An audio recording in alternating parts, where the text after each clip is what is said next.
teniente de la escuela de suboficiales cuando estaba en Blanco Encalada. Y la escuela de suboficiales solidarizó conmigo. Y cerraron las puertas. Y llegó el coronel Asenjo, director de la escuela de suboficiales, y me dijeron que no. Ese es el Chile de 1969, crisis militar desde el punto de vista material, financiero, sueldos, olvídense del suelo. El armamento que yo usaba como cadete era pero antiquísimo. Nunca me olvidaré, salíamos a campaña con fusiles 1910 recortados Mauser y había un fusil SIG por sección, por cada 30, imagínense.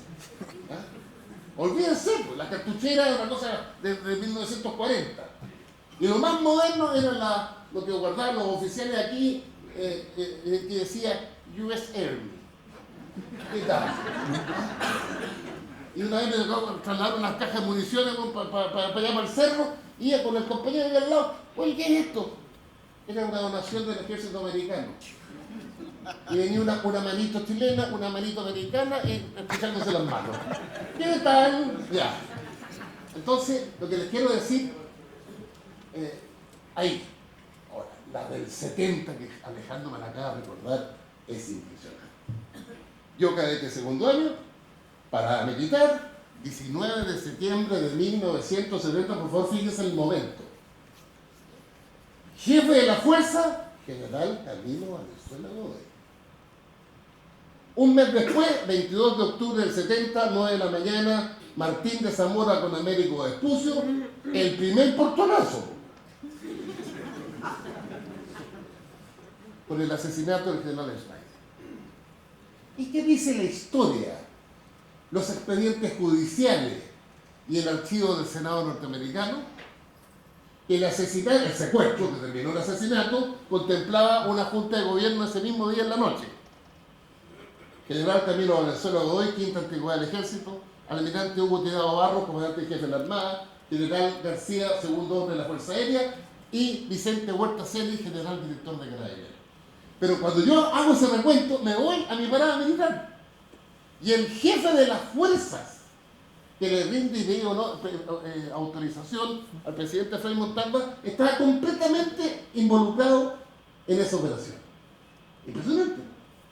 Eso es 19 de septiembre del 70. Sí. Después, 71, el jefe de la fuerza, el general Pinochet, el 72, el general Alvarado, el 73, obviamente que no hay parada. Pero está en el libro. Está en el libro. Sí. La segunda parte es muy fina. Es una parada de expresión de poder en función del régimen militar, obviamente, y del liderazgo de Pinochet. Y me acordé que lo colocaste en el libro y yo lo tenía aquí.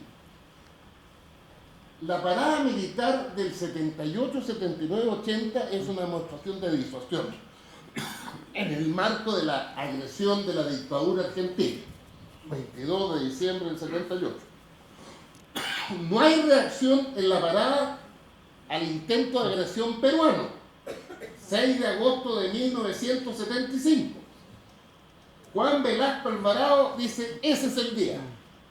Sin embargo, Morales Bermúdez se le cruza y lo saca. Por eso no tuvimos conflicto ayer, porque no había unanimidad en el cuerpo de generales peruanos. La de 78, 79, 80, es que aquí se dice fuerza, 20.000, 15.000, 18.000. Por ahí. Después empiezan a llegar lo que pudimos comprar en Israel, de segunda mano. Los M51 repotenciados con el cañón enorme, 150. Y los muestra Pinochet en materia de disuasión. Y las otras dos paradas que son más bien de política interna es la del 88 y la del 89. Que muestra todo. La del 88 tiene que ver además con el plebiscito. Tú me recordaste que había dos lienzos al lado de las tribunas que decían sí. O sea, es una parada partisana, por así decirlo. Está completamente vinculado al sí. Y sonaban ignorados. Y la del 89 es la misión cumplida. Sí. Que fueron 20.000, pero una cosa impresionante de despliegue militar. Y después vienen las del 90, donde lo que más agarré yo fueron pifias, ¿estamos? Pifias, Don Pato, después el primer año, el segundo año, el lago, olvídense, nos inundaban de pifias. Y como yo estaba en la moneda, la competencia era quienes distribuían las entradas, ¿estamos? Entonces había una pelea entre el jefe de la guarnición y la moneda por la distribución de las entradas. Yo creo que la historia de las paradas militares tiene ese componente, que tiene la cosa cultural, que tiene la mirada de la modernización, que tiene el tema internacional y el tema interno. Yo te diría que, ¿cómo te diría? A mí me apasiona, la historia es fuerte, las divisiones que hemos tenido, las crispaciones, pero yo siempre digo que las instituciones son permanentes.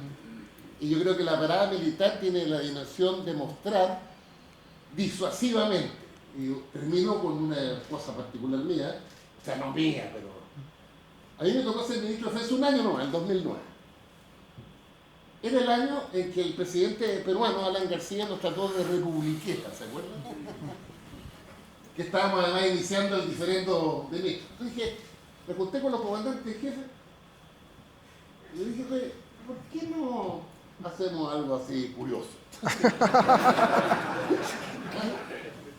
En el ejército dijimos, mostremos las 6 divisiones del ejército. Bueno, estamos en guerra, traer las 6. Entonces fue un batallón por división, con su respectivo uniforme. Primera y sexta con uniforme del norte, segunda, tercera, cuarta y quinta con uniforme del norte. Los de Punta Arenas llegaron con ¿cómo se llaman los rusos? Pues esta cosa. La Chechesta.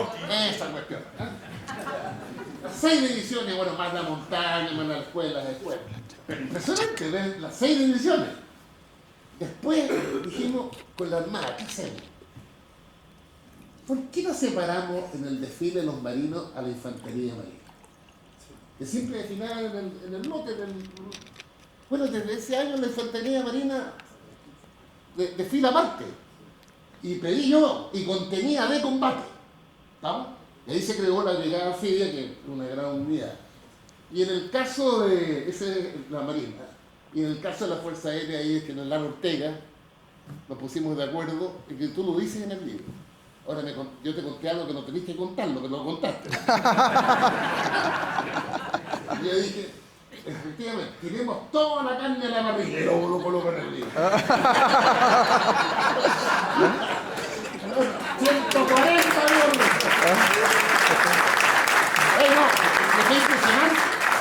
Fue impresionante porque se pusieron las pilas y, por ejemplo, esto es una cosa pública, así que no. El grupo 3 de la Fuerza Aérea tiene los 10 F-16 comprados nuevos a $60 millones cada uno, en 1999. No le diga ya a algún diputado que empiece a alegar después por el... Oye, los 10, la votación completa, después el grupo 7, el grupo 8, deben pasar unos 80, 35 F-16. Los F-5 que todavía nos quedan en Punta Arenas. Sí. Los brasileños que habíamos comprado hace años, ¿cómo se llaman? Los Super Tucanos. No. ¿Están todavía? Oye, le dejamos la escoba con la Fuerza Aérea. Así que era un mensaje, era para mi gustito, ¿eh? García, atento, García. Después me invitó un pisco sour y lo tomamos. Pero bueno, no quiero meterme en política, como diría Alejandro. Yo creo que es clave estas tradiciones mantenerlas, despolitizar lo máximo a las instituciones. Miren, mi obsesión es que algún día las Fuerzas Armadas sean el patrimonio de verdad de la inmensa mayoría de todos los chilenos. Si logramos eso después de esta historia compleja, que hasta el día de hoy lo vivimos, Fuerzas Armadas respetadas y admiradas por la inmensa mayoría de la sociedad, también se fortalecen en su capacidad disuasiva. Porque un país con cohesión social es más potente para defender hasta el último centímetro de nuestra tierra. Muchas gracias y gracias a este tiempo.